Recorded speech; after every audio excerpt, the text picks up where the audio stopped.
Everyone's got a lot going on, and football is not any different. You know, if you've got a lot on your plate, you know, it doesn't hurt to talk to someone. You know, if you build, you know, let things build, you know, something, you know, it's bound to explode. So I grew up in a small country town called Murray Bridge. It's about an hour away from Adelaide.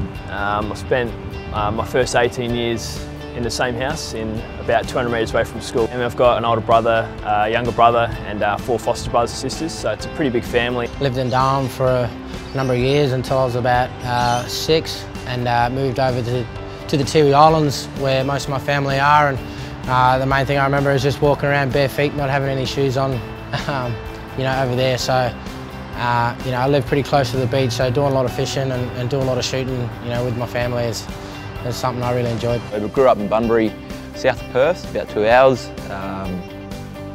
Yeah, grew up down there with a big family, one of 5, 3 older sisters, 1 younger brother, down on Noongar country. And yeah, grew up there right until 18 and then moved to Melbourne. Yeah, it's certainly a big move going from, you know, the Tiwi Islands to Darwin and then, you know, to Melbourne. So the first few weeks were tough. I remember calling up, you know, every night crying, wanting to come home. And then, you know, the whole time it was hard, but just, you know, thinking of the long-term goal of, you know, hoping to play AFL football and my chances being high of being down here. First coming into AFL, I wasn't sure how I was going to go, and like I said, you can't really prepare yourself for it, especially when you come from a country town, you come into a city. The stress that you can get can really bottle up and take over you and really destroy you as a person if you don't get it out. I think that's where I was lucky. I had some people that I was I suppose comfortable talking to, and felt safe that whoever I spoke to was going to stay between us, and it really helped me to move forward and become the player that I am today.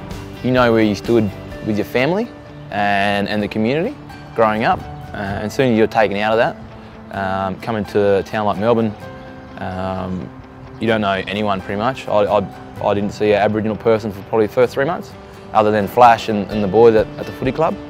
Footy is a stressful workplace. Like I said, there was the injuries, being delisted and then re-rookie by the club. It was yeah, very stressful. Didn't know pretty much what my next phase of life was going to be. If you're a role model, you've got such a big responsibility as well to do the right things and to really, because you put on a pedestal and you put on something that's in front of everyone to see. So it's a pretty big responsibility, and sometimes you need an outlet, you need something to distract you or actually make yourself feel better. Mine's just shooting and basketball. It seems to release the stress to me. It kind of becomes my own little world and triggers me to make myself happy again, or a way for me to just get everything out.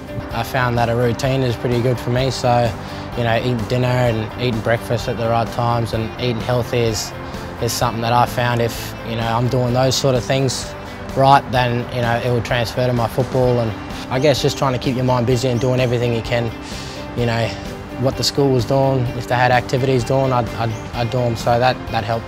Being a young Aboriginal man, shame factor can have an issue, and I've learned to overcome that and find that when you do speak out, people are more than happy to help with your issues. And like I said, I used my support network and got through those issues and become a better person for it. And I'm very grateful that I did at the time, because I could have easily went the other way, and yeah, wouldn't be sitting here where I am today and have the things that I have and be still playing footy at the highest level. Headspace is a great platform to elevate you past your problems, especially the use of Yarn Safe. It's a really safe place to really get out, open up, be who you are and get past the problems. It's great to have a program like Headspace there that people can go to and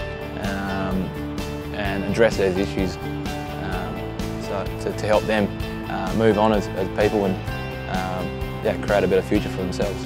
Headspace. Your space. To Yarn Safe.